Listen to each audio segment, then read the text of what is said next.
Selam, bu videoda ayrılık acısı ile ilgili konuşacağız. Uzun sohbet muhabbet videosu olacak. Geldim ormana, attım sandalyemi. Sizinle uzun soluklu bir video çekeceğim. Ayrılık acısı. Bence her insanın böyle hayatında en az bir kere falan yaşadığı bir durum. O yüzden çok önemli bence. Çok ciddiye alınması gereken bir şey. Biraz klasik olacak ama yaşamayan bilmez. O yüzden şimdi isterseniz tek tek bunu konuşalım. Nasıl atlatırsınız? Nedir durum? Hepsinden tek tek bahsedeceğim. Kendi hayatımdan, kendi örneklerimi de vereceğim ki daha akılda kalıcı olsun ve daha inandırıcı olsun. Şimdi çok güzel bir söz vardı. Hemen o sözle başlayacağım. Bir acıyı yenmenin en güzel yolu önce o acıyı kabul etmektir. Biz genelde acılarımızı kabul etmiyoruz ya da fazla kabul ediyoruz. Bunu öncelikle atmamız lazım. Ortada bir acı varsa bunu kabul edeceğiz. Nedir? Ayrılık acısı. Bunu kabul edip yüzleşmeden bunu ilerletemiyorsunuz. Yani bir acınız olduğunuzu gizlemeyin. Bazılarınızı biliyorum. Atıyorum şöyle diyor. Ben çok güçlüyüm diyor. Bana hiçbir şey olmaz diyor. Gerçekten unuttum falan diyor. Bazıları gerçekten istisna. Hani hiç umursamayan insanları biliyorum. O da ayrı bir problem ama genel olarak bir acı olur abi. Yani 3 aylık bir ilişki de olabilir, 6 aylık da olabilir, 3 yıllık da olur, 6 yıllık da olur. Uzak mesafe olur, yakın mesafe olur. Her şey olabilir. Her ilişki ciddidir. Bak ilk başta ben biraz insanlara sinirlerimi kusmak istiyorum abi. Ve bazı ilişkileri mesela ciddiye almıyorlar. Ben ona o kadar sinir oluyorum ki. Sen kimsin? Sen benim ilişkimle ilgili ne biliyorsun? Sen benim hayatımla ilgili ne biliyorsun? 3 ay atıyorum uzak mesafe ilişkisi yaşamışsın. Peki sen biliyor musun benim 3 ayım nasıl geçti o kişiyle? Neler yaşadım, nasıl eğlendim, nasıl ağladım, nasıl ona güvendim hiçbir şey bilmiyorsun. Ama oturduğun yerden ya senin zaten yaşın küçük, ya senin zaten işte uzak mesafe görmemişsiniz bile sana ne? Lütfen insanlarla ilgili yorumlarınızı kendinize saklayın. Sizin söyleyeceğiniz her şeyi zaten karşı taraf çoktan biliyor. O yüzden boş boş konuşmanıza gerek yok. Şimdi bunu böyle bir kenara attık. Dediğim gibi ilk başta ne demiştik? Ana konumuza geri dönüyorum. Acıyı kabullenmek. Acımızı kabul ediyoruz abi. Ben bir ayrılık acısı yaşıyorum. Bitti. Tabii dediğim gibi bu kadar resmi olmuyor. Bu kadar hani ben ayrılık acısı yaşıyorum falan filan değil ama en azından bunu saklamıyoruz. Bak bunu deme sebebim şu. İleride kesin sizin böyle içinizde bir yara oluyor ve o yara kalmasın diye ilk başta direkt bitirin.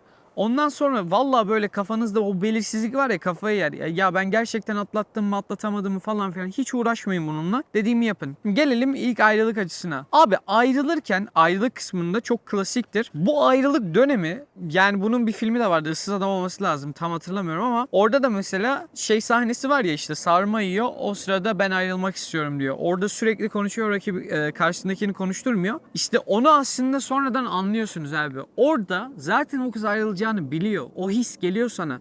Hani derler ya ölen insanlar ölmeden önce hissederler diye. Ben buna gerçekten inanıyorum ve ayrılıkta da bu oluyor. Zaten önceden onu hissediyorsun. Böyle ayrılmak istemeyen taraf bir şeyler yapmaya çalışıyor, konuşmaya çalışıyor, fake aktiviteler yapmaya çalışıyor. Ve yine ıssız adamda gördüğünüz gibi abi bir taraf ayrılığa karar verdikten sonra zaten direkt işi bitiriyor. Ve bu sebeple abi son dönemlerde ilişkinin son dönemlerinde inanılmaz kavga edersiniz. İnanılmaz kavga edersiniz. Şu sebepten olur, bu sebepten olur, o sebepten olur, şu sebepten olur artık tahammül edemezsin. Geçmişte aslında hep sustuğun şeylere bir anda çığlık atmaya başlarsın. Çünkü sen kafada zaten bitirmişsin o ilişkiyi. Yani ilişki atıyorum ayın 25'inde bitiyorsa o kız onu veya o çocuk onu zaten bir ay önceden çoktan kafada bitirmiş. O dönem var ya atıyorum ayın 25'inde bitti ama ayın 1'inde bittiyse o aradaki 24 günde sen ağzında kuş tutsan da hiçbir şey değişmiyor. Bitti, o ilişki bitti. Bu videoyu belki tam o döneme denk gelmiş izliyorsundur. Belki sevgilin gerçekten tam o süreçtedir falan filan. Öyleyse de bil kardeşim. Sevgilin senden ayrılacak ve bunun değişimi hiçbir yolu yok. Neyse şimdi ayrılık kısmına geldik. Bu kısım kolay oluyor. Çünkü dediğim gibi sen zaten kafada bitirdiğin için bu 25'inde olur, 26'sında olur, 27'sinde olur. Bir gün biter bu ilişki. Bittikten sonra kızlarda bu genelde 2 hafta oluyor. 2 hafta mahvoluyorlar. Erkekler de ilk bir ay çok iyi oluyor. Genelde böyle oluyor. Çok iyi derken bu arada hani eğlenme falan filan değil de ben seni unuturum, ben şunu yaparım falan filan işte alkol alıp sonra sevgilisini aramalar falan. Kızlarda ise tam tersi. İlk 2 hafta baya kötü oluyorlar. Daha sonra da abi gayet iyileşiyorlar. Şimdi gelelim bu iyileşme sürecine. Bunu nasıl hızlandırabiliriz? Hataları nasıl yapmayabiliriz? Ondan kendi tecrübelerimle ve çevremde gördüklerimle anlatacağım. Ben önce şunu söyleyeceğim. Toksik arkadaş videomda da söylemiştim. Bir insanla düzgün bir ayrılık yaşayabileceğinize inanmıyorsanız o insanla hiçbir zaman ilişkiye başlamayın. Bir insanla ayrıldıktan sonra birbirinize saygı duymaya devam ettireceğinizi düşünmüyorsanız o kişiyle ilişkiye başlamayın. Sen eğer böyle bir ilişkiye başlarsan, böyle bir insanla çıkarsan benim gözümde o hatalı sadece o kişi olmuyor. Sen de oluyorsun. Mesela Mesela şey muhabbeti var ya yine. Ya benim eski sevgililerimin hepsi yılandı falan filan. Bak bunu diyen insanlar, eski sevgilisini zaten ben hiçbir zaman tanımayacağım. Ama bunu diyen insan bir kere dediği anda bende jeton düşüyor. Demek ki bu kişi gerçekten çok kötü bir insanmış ki sürekli kötü insanları seçiyormuş. Bu tesadüf değil abi, bu tesadüf değil. O kadar çok insan var ki eski sevgilileriyle hala arkadaş kalan derken abi böyle sürekli takılan falan filan değil de hayatta mısın? Onlarla ilgili iyi dileklerde bulunan, umarım çok iyidir şu an, umarım çok mutludur. İhtiyacı olduğunda arasa cevap verecek ama hiçbir şekilde aramıyor. Bu şekilde saygılı bir ilişki yapmayacaksanız gerçekten ilk başta hiç başlamayın. Ama tekrar ediyorum, başladığınızı varsayıyorum. Tamam, sıkıntı yok. Başladınız ve bitirdiğiniz çok kötü bir şekilde bitti. Geçmiş olsun öncelikle. Şimdi birinci olay. Abi ne olursa olsun bak o ayrılık aşamasından sonra en az bir ay boyunca geriye dönmeyle ilgili hiçbir şey yapmayın. Kız tarafı da erkek tarafı da. Lütfen, o olay zaten bitmiş. Eğer geriye dönecekseniz bir ay verin en az, minimum diyorum. 3 ay olabilir, 6 ay olabilir. İki tarafta bir nefes alsın, iki tarafta bir düşünsün. Karşı taraf olmadan hayat nasıl gidiyor? Belki gerçekten ikiniz için daha iyi olacak. Belki bir kişi için çok daha iyi olacak hayat. O yüzden lütfen bu konuda bir ay boyunca hiçbir şey yapmayın, tamam mı? Hiçbir şey yapmayacaksınız. Aramayacaksın, konuşmayacaksın. Tamamen hayatından silmeye çalış. Bak ne demiştik? Geri dönmeyi unutuyorsun. Bu çok daha sonradan olur. Bir de natural oluyor bunlar. Yani iki taraf da istekli oluyor. Gerçekten böyle sen bir tarafta istekliysen, karşı tarafta hiç istek görmüyorsan onu siktir et. Zaten olmayacak. Şimdi geri dönmeyi de attık abi. Tekrar geliyorum. Ben şu anda tamamen acıya odaklanmaya çalışıyorum. Şimdi acıyla biz tamamen baş başa kaldık. Çok güzel. Şimdi bu acı kısmında abi genel olarak, bakın genel olarak iyi anılara dönülür. Nedir abi? İlişkinin başları, ilişkinin ortaları. Genelde bak benim hep bir sözüm var. Bunu hep görüyorum abi, arkadaşlarımla konuştuğumda da denk geliyor. Bir ilişki 2 seneyi geçtiği anda boka sarar. Bakın 2 seneyi geçtiği anda ya abi bitirin ilişkiyi ya da çok daha ciddi bir aşamaya geçirin. 2 seneden sonra o ilişki direkt boka sarıyor. Özellikle yaşınız 20'lerden 23-25 falansa net bu taktiği uygulayın abi. 2 seneden sonra o olay oluyor, tamam mı? İşte o ilk 2 seneyi hatırlıyorsun. Güzel anılar, birlikte film izlemişsin, odur budur. Abi hatırlama. Bunu hatırlama. Çünkü sen zaten o ayrılık kararını verirken bunların hepsini gözden geçirdin.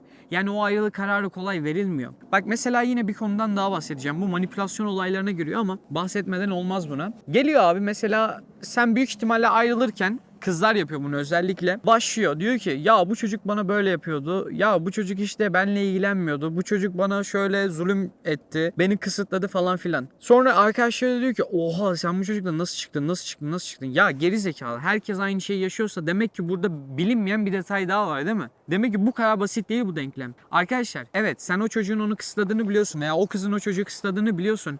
Peki sen bunların zor durumdan birbirlerine nasıl yardım ettiklerini biliyor musun? Beraber nasıl eğlendiklerini biliyor musun? Nasıl mutlu anılar yaşadıklarını biliyor musun? Hiçbir bok bilmiyorsun. Sadece 5 tane kötü olay biliyorsun. Aa sen nasıl bu ilişkiye devam ettin, bitirsene. Bak tekrar söyleyeyim. Gerçekten öyle böyle büyük major 5 tane olay yaşayabilirsin ve gerçekten bitirmen gerekebilir. Ama bu konuda elinden geldiğince dışarıdakilere sesleniyorum, yorum yapmayın. Çünkü sen bilmiyorsun o ilişki nasıl. 2 sene diyoruz ya, dile kolay. 700 günden fazla. 21 günde sen bir şeye alışkanlık ediyorsun. 700 gün boyunca bir insanla beraber vakit geçiriyorsun. Bu arada 700 gün deyince daha kısa göründü. 2 sene daha çok geldi bana ama. O yüzden bilmediğiniz ilişkiyle ilgili yorum yapmayın. Bak 700 günün, sen atıyorum sana kız 5 tane anısını anlattı, tamam mı? 5 tane anının bir tanesini hadi yarım saatte anlattı. Etti mi sana, kaç saat etti? 2,5 saat. Hadi 5 saat olsun ya, hatta 10 saat olsun. 700 günün sen sadece 10 saatini biliyorsun. Bir gününü bile bilmiyorsun. Sen nasıl bu ilişkiyle bu kadar net, sert bir şekilde karar verebiliyorsun? Nasıl o kişiyi aptallıkla suçluyorsun? Dediğim gibi bak, tekrar ediyorum. Bazen öyle durumlar oluyor ki, o kadar toksik ilişki oluyor ki ben bile diyorum ya gerizekalı sen bu olaydan sonra nasıl hala kaldın? Biliyorum abi, bazen çok, dediğim gibi çok önemli, çok büyük şeyler oluyor ve bunda okeyiz. Ama genel olarak sessiz olun abi. Sadece teselli etmeye çalışın, bu kadar. Yani dışarıdan o kadar yoruma ihtiyaç yok. Ve tekrar söylüyorum, ya kolay mı bu insan için o kadar ilişkiyi bitirmek? Eğer o insan o ilişkiyi bitirmeye karar vermiş ki zaten çok ciddi bir şeyler olmuştur. Bazıları ilişkilerini böyle maymun ilişkisi yapıyor. Maymun ilişkisi ne abi? Diyor ki bana ayrıldık. Sonra böyle utanarak şey diyor. Ya bu bizim 9. ayrıldığımız. 8 kere daha önce ayrılmışsın, barışmışsın. Bu kadar iğrenç bir ilişki olur mu? Bunu alışkanlık haline getirmeyin. küfürü de getirmeyin. İlişkinizin başında o sınırları koruyun abi. 9 kere ayrıldım tekrar barıştım. Böyle bir şey yok. Böyle bir şey yapmayın. Ayrılık çok ciddi bir şeydir. Bunu açtırtmayın bile bunun konusunu. Açıldıysa da gerçekten bitsin. Şimdi tekrar acımıza dönüyoruz. Acımıza bir gelemedim, kusura bakmayın, ama bu dışarıdaki etkenlere o kadar sinirleniyorum ki. Ben de yaşadığım için söylüyorum. Yani onlara siz ağızlarının payını verin. Konuşturmayın. Şimdi gelelim şu konuşma ve açılma konusuna. Yani bu konuyu birileriyle paylaşmalı mısınız? Arkadaşlarınızla, ailenizle paylaşmalı mısınız? Bak, çok net söyleyeceğim. İlişkinizi bilen arkadaşınız veya aile üyeniz varsa onlarla konuşabilirsiniz. Ama bunu ilk 2 hafta dışında yapmayın. Yapmayın abi. Çünkü birisi sana sorduğu zaman yarım yamalak anlatamıyorsun. Hepsini anlatman gerekiyor. Hepsini anlatınca da 2 hafta geçmiş olaydan. Sen biraz daha iyileşmişsin, sakinleşmişsin. Baştan sona bütün olayı tekrardan anlatmaya başlıyorsun. Abi çok yorucu bir şey ya. Vallahi her anlattığında tekrar yaşarsın onları. Tekrar kafada kurarsın. Yapma. Gerek yok. Hiç gerek yok. Anlatma. İlk 2 hafta anlat. Ondan sonra zaten ilk 2 hafta anlattığın kişilere tekrardan böyle ufak ufak tıkıştırırsın işte. Onu çok özledim falan filan dersin ama olayları baştan sardırtacak hiçbir anlatmaya girme abi. Üşen. Anlatmayacağım. Boş ver. Şöyle. Yalan söyle. Geç. Bununla uğraşma. Şimdi anlatmama kısmını da geçtik. Bunu nasıl hemen atlatırsınız ona geliyorum. Artık acıya direkt odaklanalım. Şimdi bir kere rasyonel olmamız lazım. Bakın arkadaşlar, insan sosyal bir varlıktır. İnsanın hareket etmesi gerekir. Bu yani bizim binlerce yıldır yapmamız gereken bir şey, zaten buraya evrildik. Olay şu. Böyle bir sorununuz varsa sizin boş durmamanız lazım. Çünkü boş duran insan kafası boş durmayı sevmez. Bir şey yapmak ister. Harekete geçmek ister. Av yapmak ister. Bir şey yapmak ister. Ama sen ne yapıyorsun? O kafayı evde yatağında oturtuyorsun. Ya sen o yatakta var ya, kafayı yersin. 7/24 düşüneceksin onu. Ne düşüneceksin ki başka? Sosyal medyada salak salak gezebilirsin. O da sıkacak seni. Bir yere kadar ne yapacaksın? Ne olursa olsun abi bir meşgale edinin kendinize. Bir iş olur veya bir aktivite olur. Bir yardım kampanyası olur. Ya ne yaparsanız yapın. Spora başlayabilirsiniz. Kafanızı meşgul edecek bir şeye ihtiyacınız var. En önemli şey bu. Bu olmadan atlatmanız çok sancılı geçer. Ne olursa olsun ya kendinizi dışarı fırlatın böyle bir durumda. Vallahi eve kapanmayın. Bak rica ediyorum, kapanmayın eve. Dışarı çıkın ve bir şey yapın. Tamam mı? Bu bir. Ne demiştik? Evde boş durmuyorduk. İkinci olay. Şimdi birazcık kalp kırıcı olacağım ama bunu yapmak zorundayım. Yapmadan önce kamera arkasından hemen bir su rica edeceğim. Çünkü uzun bir konuşmalı video olacak. Şimdi acımasız yorumlarımıza geçelim. Abi bak, gerçekten ben ayrıldıktan sonra 2 şey söylemiştim. Bir söz var ya, dünya çok büyük, aynı zamanda dünya çok küçük diyorlar. İkisi de çok doğru aslında. İkisine de inanabilirsiniz. Aynı ilçe bile size çok büyük gelebiliyor. Aynı şehirde yaşadığınızda bile birbirinizi denk gelebiliyorsunuz. Yani gerçekten dünya hem büyük hem küçük. Abi ilişkiniz de hem çok özel. Ben ne demiştim ilk başta? Senin hayatın sana, senin ilişkideki her detayın sana ve ona özel. Kimse bilemez ama aynı zamanda, yanlış anlamayın, kusura bakmayın ama gerçekten insanoğlu genel olarak aynı şeyleri yaşıyor. Yani bu aşk dediğimiz şey gerçekten Adem'le Havva'dan kalan bir yalan. Aşk dediğiniz şeyi zaten bir saatten sonra yitiriyorsunuz. Bununla ilgili bir sürü halk arasında söz var. Uygun olmadığı için şu an söylemeyeceğim ama gerçekten aşk çok basit bir şey. Bu kadar büyütmeye, bu kadar özel yapmaya gerek yok.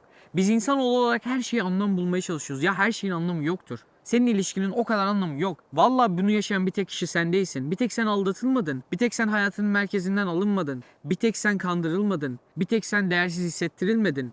Bak, bunu 2 senelik ilişki yaşayan 10 kişiyi bir odaya koyalım, tamam mı? Buradaki en az, bak o kadar eminim ki en az 3 kişi seninle aynı durumdadır. Şok olacaksın. Oha, sen de mi aynı şeyi yaşıyorsun? Oha, aynı sorun. Abi biz genelde böyle ilişkimizin özel detaylarını paylaşmıyoruz. Özellikle ayrılıkla ilgili olan kısımları paylaşmadığımız için size şey geliyor böyle. Hani yok efendim bunu bir tek ben yaşadım. Yok efendim şöyle böyle. Değil. Değil. Değil. Bak bu seni kötü hissettirebilir ama gerçekten bu böyle. Bu seni çok rahatlatacak. Bunu kabul ettiğin zaman. O yaşadığın şeyler sana özel değil. O yaşadığın şeyleri herkes zaten yaşadı. Bundan önce dünyada yüz milyarlarca belki insan, milyarlarca insan yaşadı. Sence senin yaşadığın aşk, senin yaşadığın sorunları başka kimse yaşamadı mı? Sen çok özel sanma kendini. Bunlar zaten hepimizin başından geçmiş. O yüzden hani yaşı, tecrübeli insanlar bazen bir şey söylüyor. Oha, aklımı mı okudun diyor ya. Hayır, okumadı. O da aynısını yaşadı. Sen çok farklı bir hayat yaşamadın ondan. Şimdi özel olmadığını da anladık. Biraz yürüyerek şu konuya gelelim, insanın doğasına. Tam da doğanın içinden söyleyeceğim size. Şimdi insanın doğası olarak bunu ben de istedim, sen de istedin. Senin sevgilin de isteyecek, herkes isteyecek. Bak siz unutulmaz olmak isteyeceksiniz, tamam mı? O kişi beni unutamaz. O kişi beni bu kadar kolay silemez, siler. O kadar unutulmaz değilsin sen. Senden başkalarını bulacak. Senden daha çok birini sevebilecek. Bunların hepsi ortada olan durumlar. O yüzden hani bunu şu şekilde düşünmeyin artık lütfen. Ben ona acı çektirmek istiyorum. Bak bu çok doğal bir istek, biliyor musun? Hani cinsel istek doğaldır ya aslında. Mesela cinsel isteğin temelinde ne vardır? Üreme ve neslini devam ettirmek. Ama bazen üreme istemeden de hani amacımız üreme değil ama cinsel ilişkiye girmek istiyorsun. Neden? Çünkü bu senin doğanda olan bir şey. Ve bu acı çektirme olayı da yine senin doğanda olan bir şey olacak. Nasıl yani? Şöyle. Sen acıyı karşı tarafa vermek isteyeceksin. Çünkü o sana zarar verdi. Çünkü sen unutulmaz olmak istiyorsun. Çünkü sen onun hayatına bir iz bırakmak istiyorsun. Acı çekmesini, seni düşünmesini istiyorsun sürekli. Şunu istiyorsun. Keşke ayrılmasaydım, keşke şöyle olsaydı. Çünkü neden biliyor musun? Çünkü sen de aynı acıyı çekiyorsun. İntikam almak istiyorsun. Bunlar çok insancıl şeyler, biliyor musun? O yüzden hani bunu çok ekstrem yapmana gerek yok. Ama burada da şunu bil. Bunlar çok saçma istekler. Ve bunların tek sebebi senin hayvansal içgüdülerin.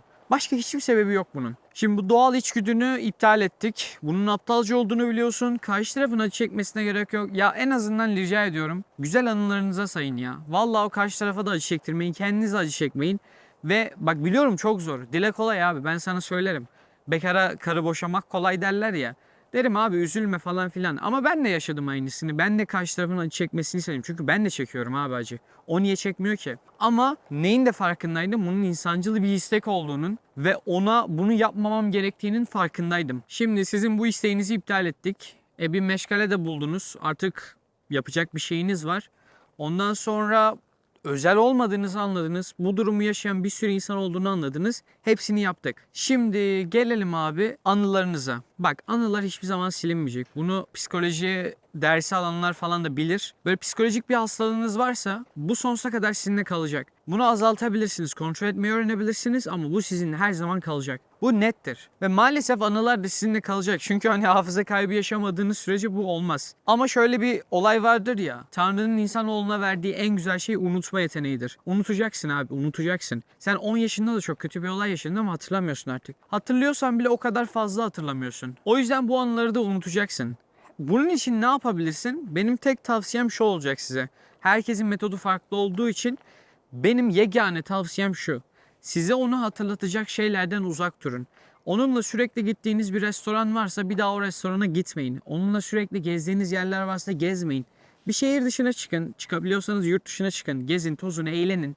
Yeni insanlarla tanışın. Onlarla beraber takıldığınız insanlardan uzak durun. Bırakın o sizin kız arkadaşınız veya erkek arkadaşınızla kalsın. Yepyeni bir hayat yapın. Kendinize yeni bir sayfa açın. Ve şunu unutmayın. Her güzel hikayenin başlangıcı başka bir hikayenin bitişiyle oluyor. Belki sizin kaderinizde çok daha güzel bir hikaye var ve bunun için şu an yaşadığınız hikayenin bitmesi gerekiyor. Bakın kaderde bazı şeylerin gerçekten yaşanması gerekiyor. Bilmiyorum, buna inanan olur, inanmayan olabilir. Ama en azından şunu bilin, bu sizin elinizde. Ve ben her zaman söylüyorum, insanın ilk aşkıyla evlenmesi çok zordur. Ama ilk aşkı size başka kimsenin yaşatamayacağı kadar tecrübe yaşatır genelde. Ama eski hikayeyi tamamen kapatmadan yeni hikayeye başlamayın. Bakın bu yeni hikayeye de saygısızlık olur. Siz bir kitapta, bilmiyorum okudunuz mu ama yeni hikaye başladığınız zaman eski hikayeden referans duyar mısınız? Duymazsınız. Yepyeni bir hayat istersiniz. Karşınızdaki kişi de, o yeni hikayedeki karakterler de bunu ister.